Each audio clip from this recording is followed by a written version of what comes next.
In 2013, Tony Yarley, a 37-year-old Ohio man, experienced a medical phenomenon that left doctors and scientists baffled. He came back to life after being declared clinically dead for 45 minutes. Yarl's story challenges the limits of what modern medicine understands about death and resuscitation. Tony had been feeling ill in the days leading up to his near-death experience but did not think much of it. On the morning of August 5, 2013, he collapsed at home and was rushed to the hospital. Doctors diagnosed him with a heart arrhythmia and quickly took action to stabilize him. Despite their efforts, Tony's heart stopped beating, and after repeated attempts at resuscitation failed, he was declared clinically dead. For 45 minutes, Tony lay in the hospital bed with no pulse, no brain activity, and no signs of life. As his family gathered to say their goodbyes, Tony's son, Lawrence, shouted, "Dad, you're not going to die today." Almost miraculously, Tony's heart began to beat again.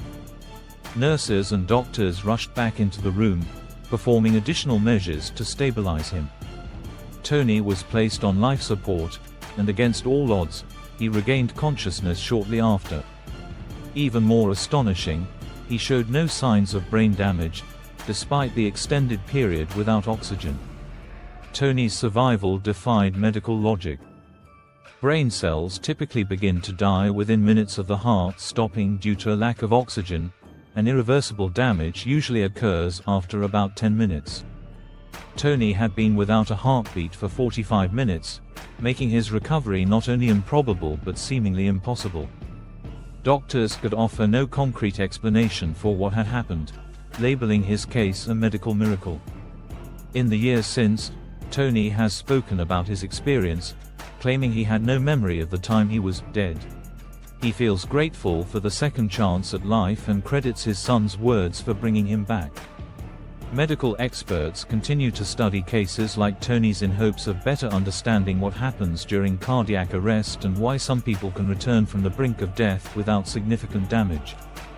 Tony's story has inspired both the medical community and the public, offering hope to those facing cardiac arrest. It raises important questions about the limits of human life, the power of the human heart, and the mysterious forces that sometimes intervene in moments of crisis.